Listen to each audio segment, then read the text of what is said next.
Welcome back, guys. Lee here, Total Spurs TV, and we're going to be doing something a little bit different today.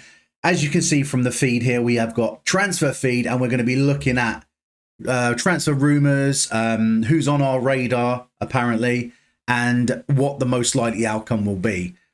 Now, it's just a basic synopsis, it's a basic run through. My football knowledge isn't brilliant. I don't claim it to be brilliant, but we're just going to take a look and see what absolute rubbish is around on the internet today, via transfer feed anyway. Give it sort of 5 or 10 minutes and let me see what you think. Right, guys, so we've got transferfeed.com here. Obviously, we've got the beloved Tottenham Hotspur, the team that wants to be successful, have ambition, but the owners don't show it. So anyway, enough of that rubbish. Let's get on with it. Right, so latest transfer news. We have Eberechi Eze. Of course we do. So let's see what 90-minute reports. Let's click on it. Here we go. So Eberechi Eze, Crystal Palace to Spurs, 118.1 million. I'm assuming that's euros. Age 27, attacking midfielder. Definitely a position we need. Here we go.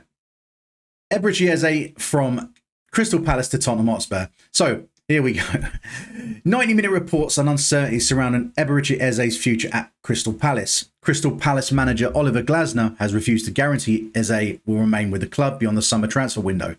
Tottenham Hotspur are among his admirers and have spoken with Eze's representatives. Apparently, Spurs are planning their next move in the aftermath of Maddison's injury. Eze has a release clause in his contract believed to be around 67.5 million, with mixed reports on its expiry date, either already expired or with a deadline of August the 15th. So we know it's expired, so we know he's there for the taking. The only problem is for us is Arsenal. I think he's got his heart set on Arsenal and he wants to move. So it's just a case of who's going to get there first. Is Eze going to choose Arsenal, finishing second most seasons, showing a lot more ambition, buying a lot better players? Or is he going to come to Spurs, finish 17th, won the Europa League? Sure, we are in Europe. I mean, that's a little bit of a plus. But I think he'll be looking for consistency rather over, one-offs. And unfortunately, Spurs are a team of one-offs at the moment. And I hate to say it about them not down the road because I can't stand them. But you can't knock the ambition. You can't knock how far they've come in the 5 or 6 years that Arteta's been managing them. So it's one of those, really. So that's that. Let's have a look at what Jermaine Defoe says.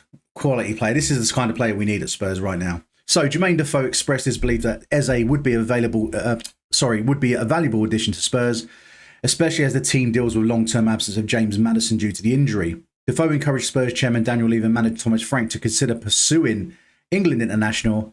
On June 26, sources informed Team Talk, again, another source that's a bit, but we're going to go with it.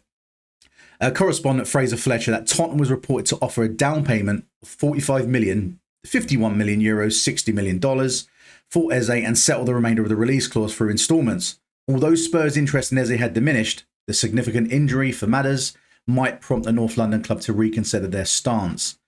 That was 1 day ago. So this is obviously today, the last 24 minutes. This is 1 day ago, and obviously, as the days go back, it gets more and more negative. I guess all I can say. So there's that. There's Eze. So he's definitely on the table. Whether he's on the table for Spurs, I'm not sure. I don't know the deals. I don't know what we've put in. All these ITKs, you just don't know who to believe. Spurs are being so quiet in this market. We don't know. Is anything being done? Something being done? Has a deal been put down? Has it not? We don't know. So if it's gonna happen, it's probably come straight out of the blue. I don't know. But anyway, let's get on with the next one.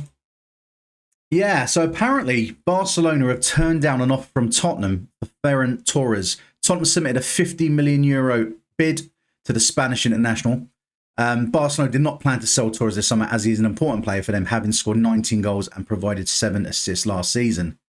So that's pretty much a no-go. We know that. Again, the source is a bit iffy because there is no source. But there we go. So let's move on swiftly. And Nico Paz. This is the one everyone's wetting their pants over. And with good reason. Good player. 20 years old. but he doesn't have the experience in the Premiership, and he just doesn't have much experience all overall. Very good player, though. So this was it.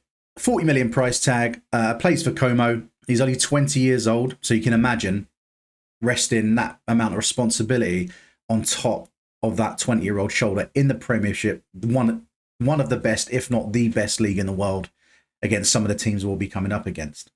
20 years of age, attacking midfielder again. So here's the latest news. This was 6 hours ago.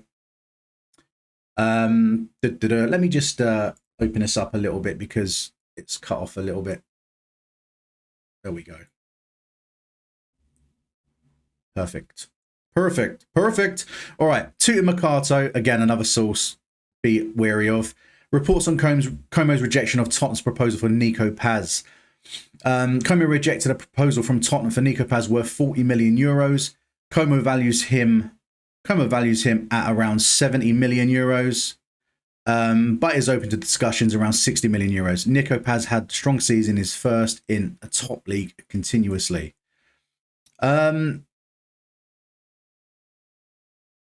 Yeah, yesterday was just saying the same thing. So there's not much on Nico Paz. Would I want him? I'd want him. Could I trust him in attacking midfield to lead the line? No.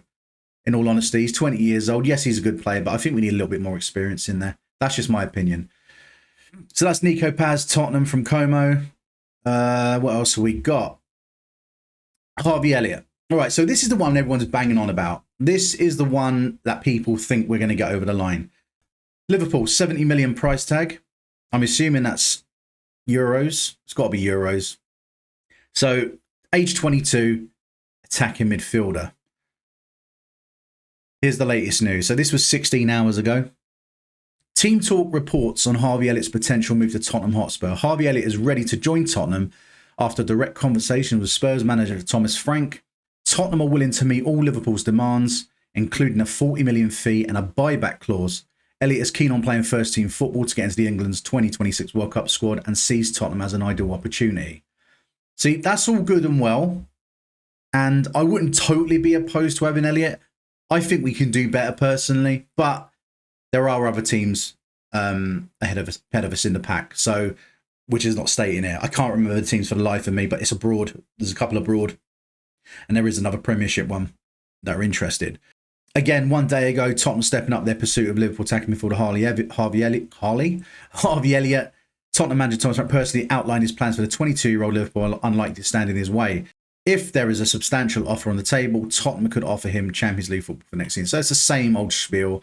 So 70 million, 22 attacking midfielder Harvey Elliott. Oh, this is a funny one. This is a funny one. Team Talk again. Anything with Team Talk, you know it's going to be pretty naff, let's be honest. Right, let's just have a look for a laugh.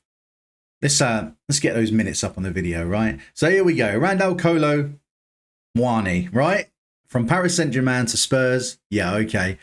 55 million price tag, 26 of age, and a centre forward. So he's an outright attacker, right? Latest news, 20 hours ago. Team Talk reports on Tottenham's interest in signing Muani. Tottenham are also interested in signing Muani. Okay. PSG is demanding 55 million for the striker. So not really much on it. I think that's just a throw out rumour. Well, like most of them are, to be honest. So we're going to go back. Let's read this. Let's step back in time at a time where we thought Spurs were moving differently, right? I'm not talking in terms of top quality from Morgan Gibbs-White. I'm talking about in terms of signings, right? 2 signings in 2 days. That's what we thought we was getting weeks ago. It seems like a lifetime ago now it all happened. But yeah, this is it. This is what happened. If you've been living under a rock and you're a Spurs supporter and you don't know what happened. So Tottenham is interested in signing Morgan Gibbs-White and plan to offer 70 million euros, which is about 60-something million pounds. However, Nottingham Forest threatened legal action and instead decided to extend Gibbs-White contract. Again, it's all dodgy. Nobody knows what's gone on. We've been accused of, tapping up the player. But hey, it is what it is. So yeah, there's nothing to report on that really. It was the Morgan Rogers one. That's 1 day ago. So Villa to Spurs. Look at that stupid price. 174.9 million euros. 23 years of age, attacking midfielder. Here we go. So, Tottenham alongside Chelsea are reportedly interested in a potential transfer move for Aston Villa's attacking midfielder Morgan Rogers. The talented 23-year-old made a significant impact in the Premier League last season, blah, blah, blah, blah, blah, contributing 8 goals and 10 assists in 37 league matches. And also impressed in the Champions League with Villa. Suggested he could easily adapt to a bigger club. Spurs are in need of an attacking midfielder, signing following James Maddison's injury, which will keep him out for several months with an ACL. Yes, we know, thanks for reminding us. Roger is seen as a potential upgrade on Maddison, and Tottenham are in an urgent need. I don't know about upgrade. Less injury prone, maybe, yeah. But I think Maddison's more creative, in my opinion. That's just me. It seems unlikely that North London club would spend close to 100 million. You're damn right, because we're talking about Levy here, on one player, which is the fee Rogers might command.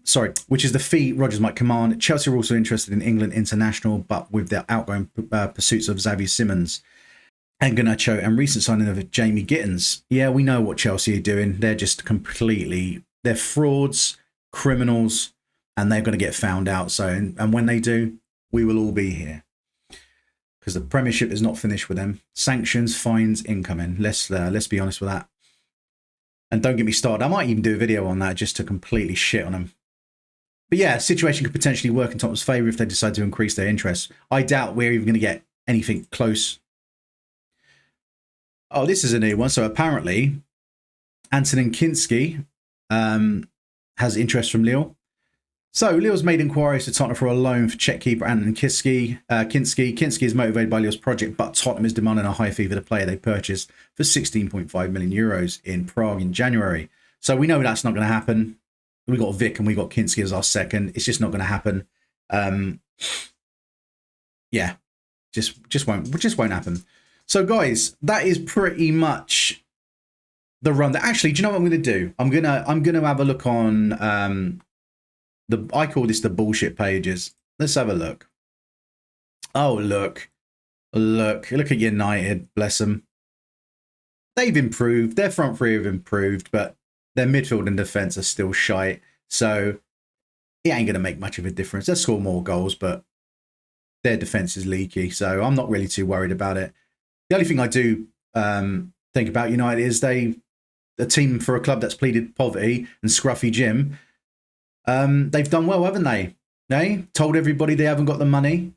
Opened Carrington, remodeled Carrington. Opened that yesterday with £50 million out of his own pocket. Oh, things are looking good. I think United are back, people. Anyway, let's have a look. So this is what you're going to see most of today. You're just going to see this United spread because for some reason the media love United. They just want to pump their shit on socials every time they got a chance. So let's have a look anyway. Let's see what we got. Don't worry, Maresca, your time's coming. So's your club. As soon as Premier get hold of you, mate. Don't think there's much, to be fair. Nothing's popped through. Tell you what, let's have a look at... Oh, wow. So this is the wage structure right at Spurs. So obviously Human Song's gone now. Maddison's 170. Christian Romero 165. Kulu, wow. I don't know about Kudus. I wonder what Kudus is on. He's got to be over 100 grand, surely. Oh, look, someone's just asked that question. Yeah, look at him. He's on 90k at West Ham. My God. Oh, we got the usual. Levy clowns. Oh, they're not wrong, by the way. Do you know what? Levy's really good at the business side of the club. You can't fault him for it. New stadium, all the facilities, you know, top grade stuff. But unfortunately on the pitch, he hasn't got a clue. He has not got a clue. Right. Yeah, it's all United today. There we go. All United. Let's have a look at Football London. Let's see the story. Yeah, this is Alistair Gold for Football London. And if you don't know, if you're unaware, he's the Spurs football correspondent, obviously for the club. And yeah, he's pretty spot on, to be fair. A lot of people can't stand him and think he's just one of Levy's puppets. But, you know, at least he tells you the truth. You know, headline, Thomas Frank tells the inside story of his summer with Daniel Levy parties and long road trip. Let's get to the good bits. We know that. Between 27 May, right, we want to look for the signings part. There's an interview he done stating if he was in the market for players, which we are. But it was a little bit worrying. Let me have a look. Let me have a look at it. I've got to try and find the actual statement. Let's have a look. Newton head coach certainly noticed the difference. Yeah, we know that. Yeah, this is just one on Brentford. There's not much to go with there. Oh, Sky Sports. Oh, look, it's United again. It's United again. Oh, look, it's United again. My God. I've never known the media suck off a team as much as they do United. I mean, you can't deny it. Of course, they're a big club. They're a big club. And it's always happened. But it's always them in Liverpool. It's madness. I can't really see much going on. Some Newcastle transfer news. I was looking at a post that I've made. I'll tell you what, let's look at the crap. Let's have a look and see what rubbish we've got come up. Oh my God. All right, I'm getting excited now. Welcome to Tottenham Nuno. Oh God. Oh, the memories. Yeah. Okay.